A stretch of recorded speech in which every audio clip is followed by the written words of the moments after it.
Saudações, Felidale, meus amados irmãos e irmãs de luz. Eu espero que tudo esteja bem com vocês. Há umas 3 noites atrás, na verdade, na madrugada, eu estava dormindo na minha cama, quando eu ouvi um som na janela. Eu pensei que fosse o Yuki, o meu gato, que estivesse entrando pela janela, porque é por onde ele sai e entra em casa. Mas não era. Era um pássaro muito conhecido na nossa região e muito abundante aqui. Ele se chama bem-te-vi. Ele é um pássaro bonito e tem um canto bonito. Só que em algumas circunstâncias ele canta diferente. Ele entoa um canto como se fosse um choro, um lamento. E era justamente isso que ele estava fazendo na janela naquele momento. Mas era noite, madrugada. Não era o momento de um pássaro estar cantando. Mas, como eu estava em desdobramento, e aquilo estava acontecendo no astral, no éter, eu tomei o controle da situação e percebi que havia uma mensagem ali. Não era simplesmente um sonho, não era simplesmente um desdobramento comum. Havia uma mensagem, havia um recado que estava sendo direcionado através daquele pássaro. E o pássaro também não estava no físico. A janela estava ali, estava aberta.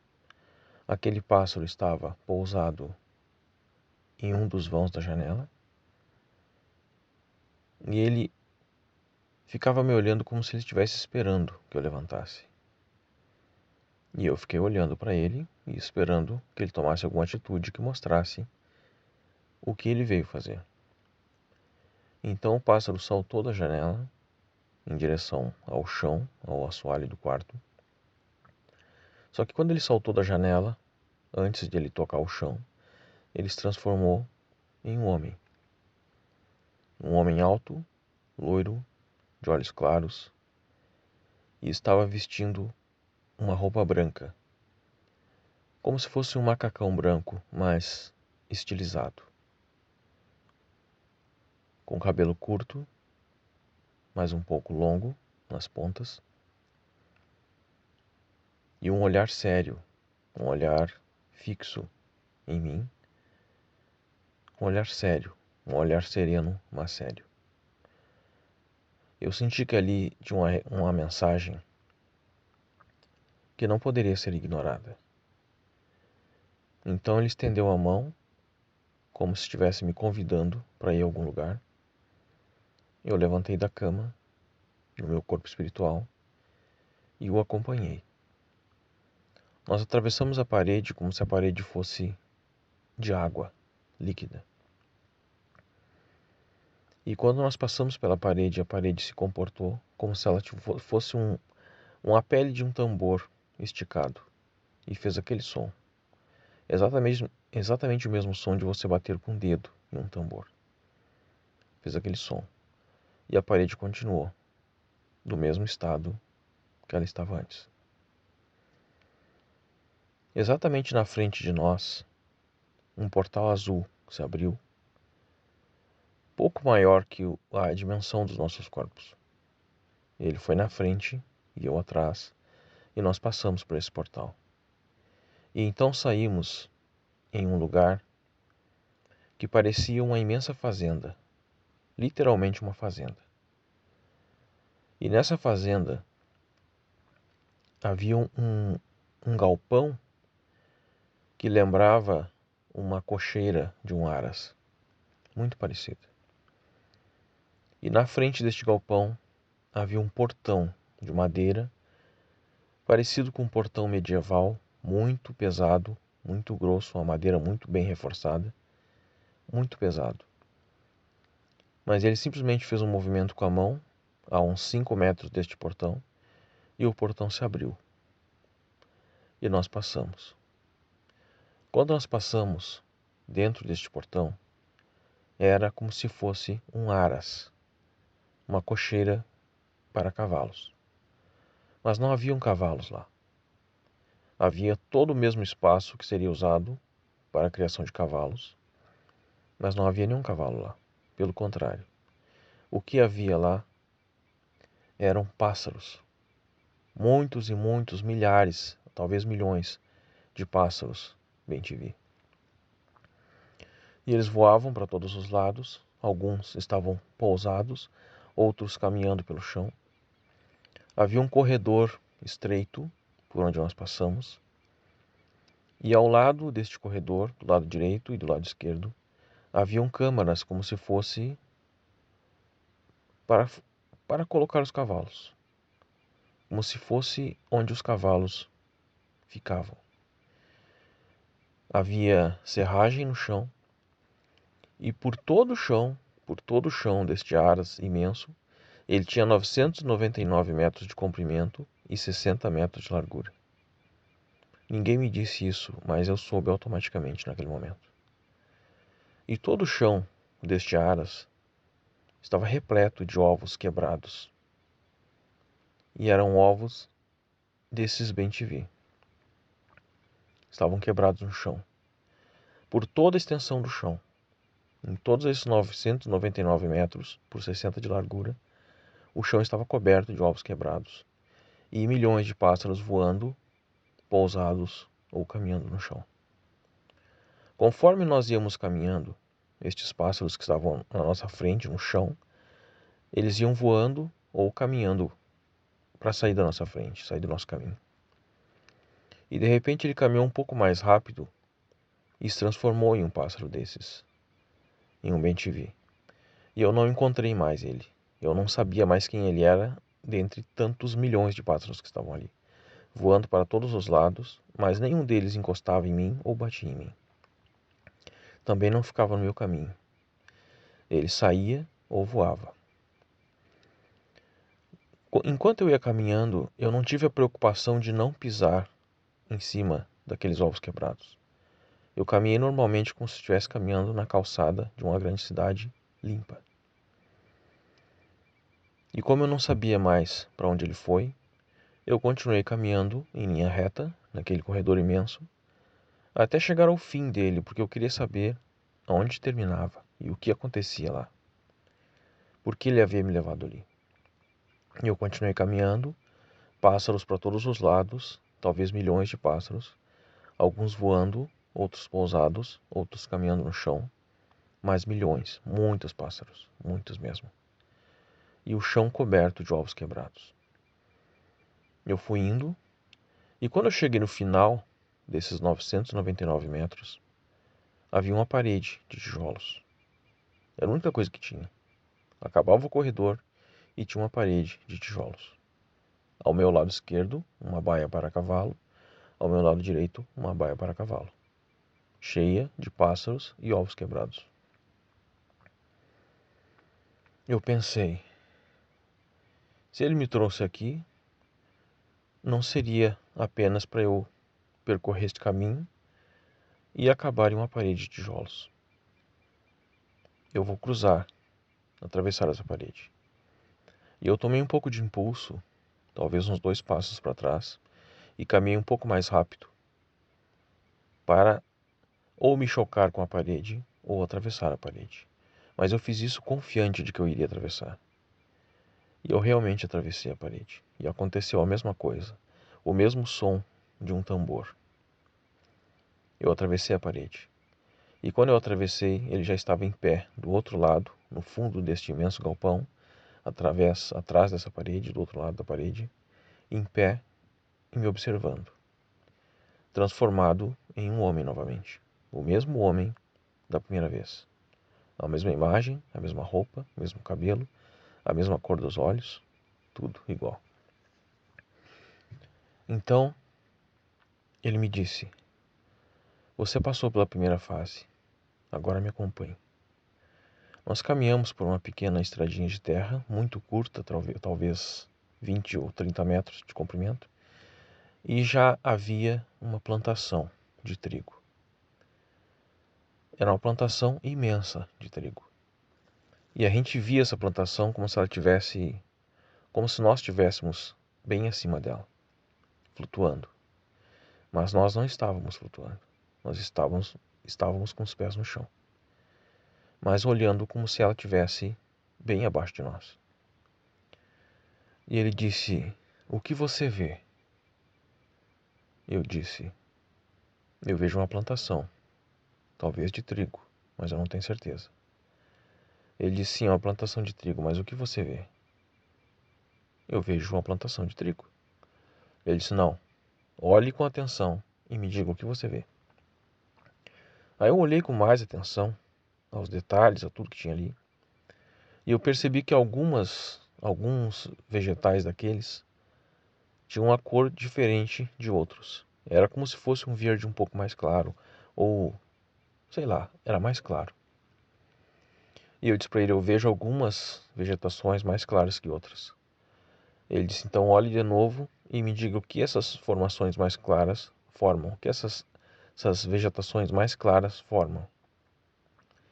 E eu olhei com mais atenção e eu vi que, prestando atenção, formava-se um desenho, como se fosse um círculo nas plantações, só que sem cortar nem dobrar a vegetação. Simplesmente era a mesma vegetação, só que de cor diferente, formando um desenho. Então ele disse: "Quando este símbolo, este desenho, esse agroglifo voltar a aparecer nas plantações do mundo inteiro ao mesmo tempo, em vários lugares, será o sinal de que a colheita estará começando.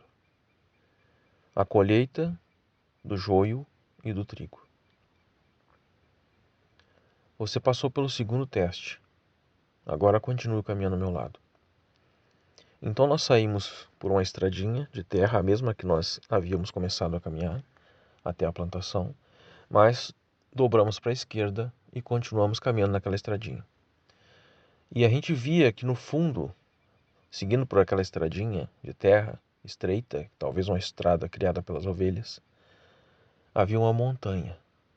E não chegava a ser uma montanha enorme, gigante, não, era uma montanha de porte médio, eu acredito. Uma montanha de médio porte. Então nós continuamos caminhando por aquela estradinha, em silêncio, em absoluto silêncio. Ele não falou nada, eu não perguntei nada, eu continuei caminhando e observando a paisagem ao lado. Era um lugar bonito, era um lugar verde, simples, mas bonito. Não havia nada de extravagante, nada de muito chamativo, simplesmente um lugar verde e bonito. Eu continuei caminhando com ele e nós chegamos no topo dessa montanha. E lá no topo havia uma pedra que estava apoiada em outras pedras, como se essas outras pedras formassem os pés de uma mesa de pedra. Talvez do tamanho de uma cama de casal, talvez um pouco maior. Mas era isso. Era uma pedra em cima de outras pedras que formavam como se fossem os pés dessa mesa de pedra. Plana, praticamente plana.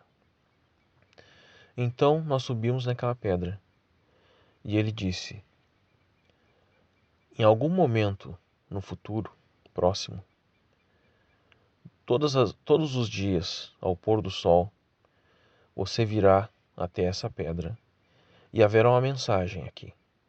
Em cima desta pedra haverá uma mensagem. Você vai ler essa mensagem e transmitir essa mensagem para o máximo de pessoas que você puder." Eu disse: "Tudo bem, eu cumpro essa missão, eu aceito, eu faço." Então eu perguntei para ele o que significava, por que haviam tantos ovos quebrados no chão. Ele disse: "Aqueles ovos representam as pessoas que não conseguiram, as pessoas que não passaram, as pessoas que não se libertaram." E eu disse: "E os pássaros? Por que pássaros?" Ele disse: "Porque eu represento todos eles. Todas as criaturas aladas. Eu represento todas as criaturas aladas. Todas elas. E aqueles pássaros representam as pessoas que conseguiram passar. As pessoas que conseguiram se libertar e que avançaram." ele disse... Aí eu perguntei, tá, mas por que a plantação? Por que aquele símbolo em especial? Ele disse, no momento que as coisas começarem a acontecer, você entenderá o que o símbolo representa. E você receberá insights e informações ao longo deste período, antes de começarem as mensagens sobre essa rocha. Mas você terá tudo o que for necessário para cumprir essa missão. Tudo que você precisa fazer é aguardar. Tudo está sendo observado. Tudo está sendo monitorado. Vocês estão sendo observados e monitorados 24 horas por dia, em cada segundo do seu dia. Cada pensamento, cada ação, cada atitude, cada não atitude, tudo está sendo observado e absolutamente levado em consideração. Deste momento em diante, cuide o seu pensamento, cuide as suas ações, cuide o que você deseja, cuide o que você tem feito, porque de hoje em diante, deste momento em diante, desta mensagem em diante, você já está sendo avisado de que tudo, absolutamente tudo que você pensa, tudo que você deseja, tudo que você quer, tudo que você faz, tudo que você diz, tudo que você não diz, tudo que você deixa de fazer, está sendo observado de perto, muito de perto. Então nós descemos daquela pedra, descemos daquela encosta, pela estradinha, em silêncio observando a paisagem e admirando a beleza que se via lá de cima. O quanto o mundo é belo, o quanto este planeta é belo, o quanto existe o que agradecer e o quanto é maravilhoso saber que não estamos largados aqui, que não estamos soltos aqui, que estamos sendo observados, cuidados, amados e guiados, de certa forma. Seja como for, às vezes o sonho mais simples que você tem pode ter um significado extremamente abrangente que você está ignorando, literalmente por ignorar, por não saber o que significa, por não saber o que está por trás daquele sonho simples. É como sonhar com uma pessoa que desencarnou. Sempre leve em consideração este sonho, porque algum recado, alguma mensagem está sendo expressa ali. Deste momento em diante, cuide tudo o que você pensa, policie seus pensamentos, policie o que você diz, o que você pensa, o que você faz. Policie tudo, porque tudo está sendo levado em consideração e é isso que vai fazer a diferença entre o joio e o trigo, no momento que a coleta começar. Tranquilidade e paz, porque tudo está seguindo um ciclo necessário, importante e observável. Nada está acontecendo por acidente, nada está acontecendo à revelia. Tudo está sendo observado, cuidado e foi programado para ser assim. Então, fiquem tranquilos. Vocês serão avisados assim que as primeiras mensagens começarem a surgir. Elas serão passadas a vocês através deste canal e de todos os meios que nós pudermos usar. Fiquem tranquilos. Estamos em boas mãos. Kansan Fan Antuidan. Juntos somos invencíveis.